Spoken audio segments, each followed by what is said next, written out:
Vaheguru Ji Ka Khalsa, Vaheguru Ji Ki Fateh. Welcome to the 5th day of SikhRI's e-countdown to Vaisakhi. Today, I want to be talking to you about a Shabad written by Guru Arjan Sahib in Rag Bhairo on Anga 1137 of the Guru Granth Sahib.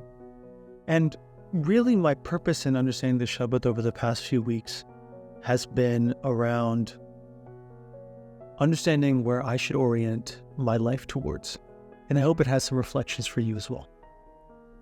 The Shabad starts out with the Rahau line, which is Khub, Khub, Khub, Khub, Khub Tero Naam. And Khub means excellent or wondrous. Naam, there's a lot that we can say about Naam and have. You can check out SikhRI's materials for more information there. But Naam literally means name, but figuratively is the identification. And Tero Naam in this case refers to Vaheguru's identification. So the way I interpret this is when I am in identifying with the higher self, with the capital S self, that is when I am excellent. That is what is excellent when you see that happening. And that's in juxtaposition to the next line, which is Chut, Chut, Chut, Chut, Duni Guman. So Khub, 5 times, this is what excellent is. Chut means falsehood, deception, lies. And what is that? That is Duni Guman, the pride or the arrogance that comes with worldly things. And so Guru Arjan Sahib is basically saying that, in my mind, that the direction that you're aiming ultimately determines if what you're working towards is worthwhile and excellent or impermanent and false. And that is, are your actions in line with this Naam culture, or are they in line with the comings and goings, the circling of the world?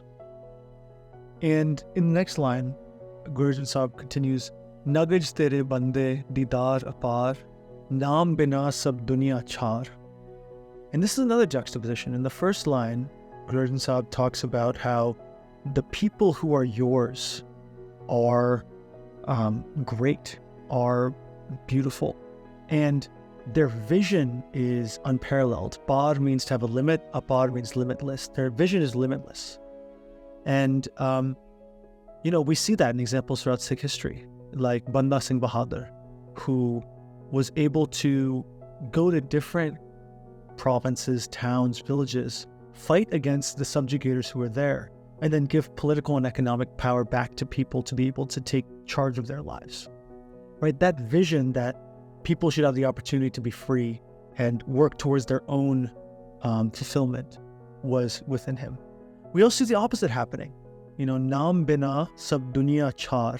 Without Naam, the world is ashes. And I take this in 2 ways. I take it to be in the sense of, if you're not working towards Naam and you're just working for some of these worldly things, they will never fulfill you. There's never enough money in the world that will make someone happy. Yes, it's a necessary thing to live. Yes, it can make your life better. But on its own, if that's all you strive for, you may find yourself empty. The same is true for anything that is kind of impermanent.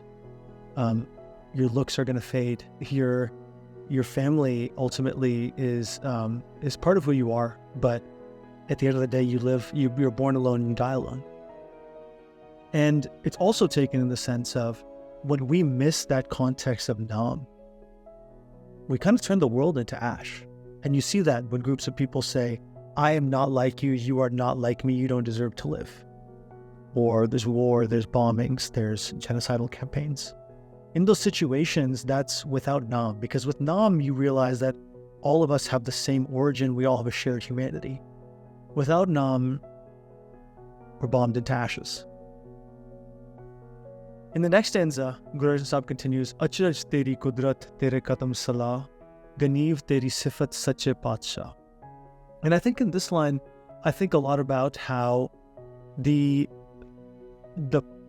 way to understand and praise Ek Oankar, Ganeev teri sifat, your praise is priceless. Because, why? Because you are such a Paatshah, because you are the highest authority. Whenever we do something in life, it might be because an authority figure tells us to do so. But ultimately, we have to be responsible to the authority that is our conscious, that is Ek Oankar.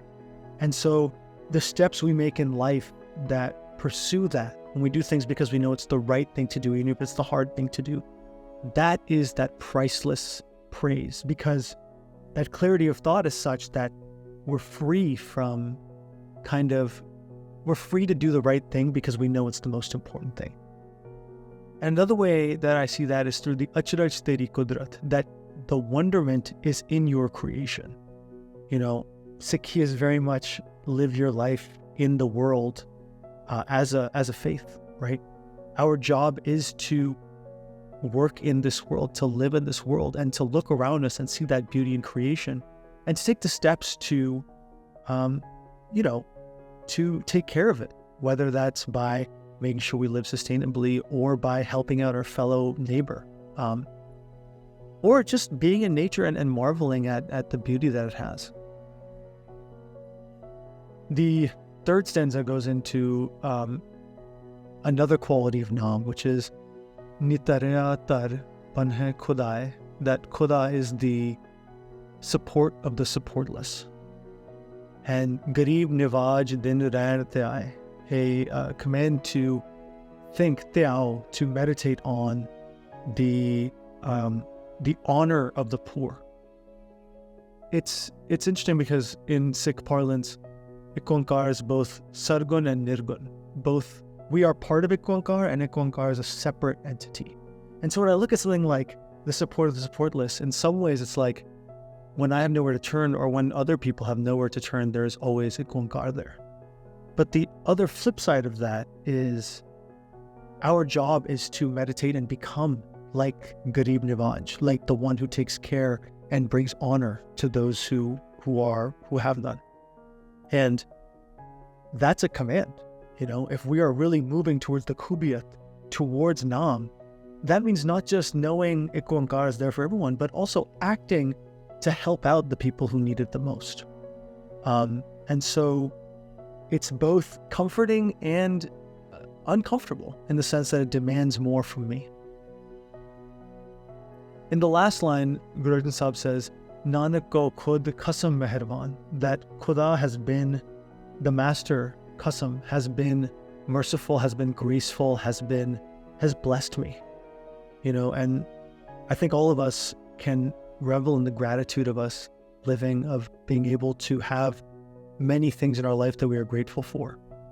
And then Guru Arjan Sahib says, Alhu na visre dil ji pran, that may I not forget Allah, the Muslim term for Vaheguru, because that Vaheguru is my dil, my heart, the way that I interact with others, the way that I see and hopefully am support for others, my being, my ji, that whatever I do, may it be in support of Naam, may it be in that direction of those khubiya. And Pran, the breath, that may I understand that in this impermanent life where there are a certain number of breaths that I'm going to take, am I using that time wisely? And am I also maybe having my breath taken away by the awesomeness of creation and the world that we live in? So as we go into Vaisakhi, my reflection is that how I'm living my life towards the khubiyat of Naam? And how do I make sure that while there are realities of the world that I live in, that those don't become my aim, that my aim is not being proud of what I have in life, but that I really use it to be able to work towards for betterment of myself and others. Vaheguru Ji Ka Khalsa, Vaheguru Ji Ki Fateh.